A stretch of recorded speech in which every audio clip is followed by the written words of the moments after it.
भारतीय मानसून को प्रभावित करने वाले कारक। अब प्रश्न उठता है कि भारतीय मानसून की क्रियाविधि क्या है, अर्थात भारतीय मानसून कैसे आता है और कौन कौन से कारक हैं जो उसको प्रभावित करते हैं।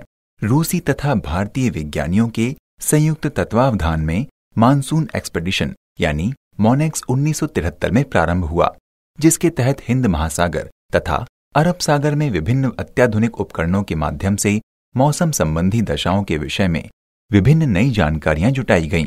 अब तक विभिन्न स्रोतों से हमने 5 प्रमुख कारणों को जाना है जो भारतीय मानसून को प्रभावित करते हैं। नंबर 1, उष्णकटिबंधीय पूर्वी जेट यानी tropical easterly jet. Number 2, second उष्णकटिबंधीय गर्त यानी second equatorial trough. Number 3, Somali jet. Number 4, उपोष्णकटिबंधीय पछुआ जेट यानी सब tropical westerly jet. Number 5, El Nino यानी इंडियन ओशन डाइपोल। अब इनका क्रमशः अध्ययन करें। नंबर 1, उष्णकटिबंधीय पूर्वी जेट यानी ट्रॉपिकल ईस्टर्ली जेट। ये अस्थायी जेट स्ट्रीम है जो केवल ग्रीष्म ऋतु में प्रभावी होती है। इसका आविर्भाव धरातलीय पूर्वी व्यापारिक हवाओं के ऊपर ऊपरी क्षोभ मंडल में भारत एवं मेडागास्कर के पास मस्करीन हाई के ऊपर होता है। इसका संबंध तिब्बत के पठार के ऊष्मन से होता है तथा ये भारतीय मानसून को प्रभावित करता है। जब ग्रीष्म ऋतु आती है तो सूर्य की नॉर्थवर्ड मूवमेंट प्रारंभ हो जाती है, जिससे ITCZ भी उत्तर भारत में लगभग तिब्बत के पास पहुंच जाता है। तिब्बत की ऊंचाई लगभग 4000 से 5000 मीटर के बीच है, जिससे तिब्बत प्लेटू बहुत ज्यादा गर्म हो जाता है। परिणामतः तिब्बत पर निम्न वायुदाब बन जाता है। जब तिब्बत प्लेटू पर निम्न वायुदाब बनेगा तो वहां की वायु गर्म होकर ऊपर उठेगी और यहीं पर ट्रॉपिकल ईस्टर्ली जेट बनता है, जो यहाँ की वायु को मेडागास्कर द्वीप के पास मस्करीन हाई में ले जाती है, जहां पर वायु नीचे उतरती है। अतः तिब्बत की ऊपर उठी हुई वायु ऊपर ऊपर जाकर मस्करीन हाई में नीचे बैठेगी। इस प्रकार तिब्बत प्लेटू एवं मस्करीन हाई के बीच ट्रॉपिकल ईस्टर्ली जेट एक संबंध बनाती है। जितनी वायु तिब्बत प्लेटू से ट्रॉपिकल ईस्टर्ली जेट लाएगा, उतना ही मस्करीन हाई मजबूत होगा, और जितना मस्करीन हाई मजबूत होगा उतनी ज्यादा धरातलीय हवा मस्करीन हाई से इंडिया की तरफ जाएगी, और जितनी हवा हमारे इंडिया की तरफ जाएगी उतना ही हमारा मानसून अच्छा होगा।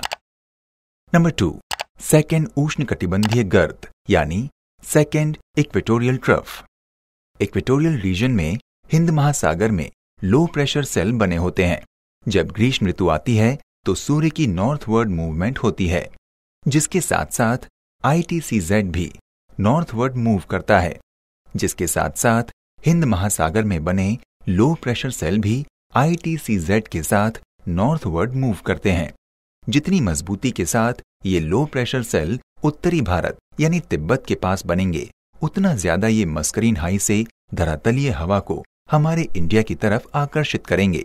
मस्करीन हाई से जितनी ज्यादा से ज्यादा हवा हमारे इंडिया की तरफ आएगी, उतना ही हमारा मानसून अच्छा होगा। Number 3, Somali jet. ये अस्थायी जेट स्ट्रीम है जो मात्र ग्रीष्म ऋतु में पाई जाती है। ये हॉर्न ऑफ अफ्रीका के आसपास सोमाली देश से बनती है, जो इंडिया की तरफ वायु को ढकेलती है। यदि सोमाली जेट बन गई है तो ये इंडिया की तरफ मानसून को और ढकेलेगी, जिससे हमारा मानसून अच्छा होगा। नंबर 4, उपोष्णकटिबंधीय पछुआ जेट यानी सब ट्रॉपिकल वेस्टर्ली जेट। ध्यातव्य है कि हमारे पृथ्वी पर 4 परमानेंट जेट स्ट्रीम पाई जाती है। इनके अलावा कुछ अस्थायी जेट स्ट्रीम्स भी पाई जाती हैं। परमानेंट जेट स्ट्रीम्स में 2 उपोष्णकटिबंधीय पछुआ जेट स्ट्रीम्स उत्तर एवं दक्षिण तथा 2 पोलार पछुआ जेट स्ट्रीम्स उत्तर एवं दक्षिण पाई जाती हैं। इनमें से विंटर में नॉर्थ सब ट्रॉपिकल वेस्टर्ली जेट भूमध्य सागर से गुजरते हुए उत्तरी भारत के पंजाब दिल्ली से होकर गुजरती है।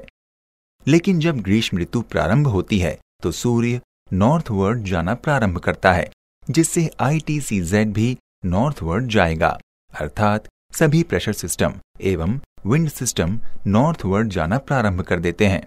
इसी के साथ साथ सब ट्रॉपिकल वेस्टर्ली जेट भी नॉर्थवर्ड जाना प्रारंभ कर देता है। लेकिन बीच में हिमालय आ जाता है, जिससे सब ट्रॉपिकल वेस्टर्ली जेट की 2 शाखाएं हो जाती हैं। एक तो हिमालय के उत्तर में तथा दूसरी शाखा हिमालय के दक्षिण में। जब तक हिमालय की दक्षिण की शाखा हिमालय के उत्तर नहीं चली जाएगी, तब तक उत्तरी भारत में उच्च वायुदाब बना रहेगा और हमारे इंडिया में वर्षा की शुरुआत नहीं होगी। जब सब ट्रॉपिकल वेस्टर्ली जेट हिमालय के ऊपर चला जाएगा, तब इंडिया में निम्न वायुदाब बनेगा और दक्षिण पश्चिम हवाएं इंडिया की तरफ आएंगी। नंबर 5, एल नीनो यानी इंडियन ओशन डाइपोल। जिस प्रकार से तिब्बत के पठार से जो वायु ऊपर उठती है वो मस्करीन हाई के पास आकर बैठती है, उसी प्रकार ऑस्ट्रेलिया के उत्तर में वेस्टर्न पैसिफिक पूल है, जहां पर भी तिब्बत की पठार की तरह निम्न वायुदाब होता है। वेस्टर्न पैसिफिक पूल में वायु ऊपर उठती है तथा मस्करीन हाई की तरफ आकर नीचे बैठती है। इस प्रकार जितनी हवा वेस्टर्न पैसिफिक पूल से मस्करीन हाई की तरफ आएगी, उतनी ज्यादा वायु इंडिया की तरफ जाएगी, जिससे इंडियन मानसून अच्छा होगा। लेकिन जब एल नीनो घटना होगी, तब वेस्टर्न पैसिफिक पूल में उच्च वायुदाब बन जाता है, जिसकी वजह से मस्करीन हाई के साथ वेस्टर्न पैसिफिक पूल का संबंध टूट जाता है। अब हवाएं वेस्टर्न पैसिफिक पूल की तरफ से मस्करीन हाई की तरफ नहीं आती हैं, जिससे मस्करीन हाई से इंडिया की तरफ वायु कम जाती है। परिणामतः भारत का मानसून कमजोर हो जाता है। मात्र तिब्बत के पठार से आने वाली हवाएं ही मस्करीन हाई में नीचे बैठती हैं। तो इस प्रकार हमने देखा कि एल नीनो की वजह से हमारा मानसून कमजोर हो जाता है।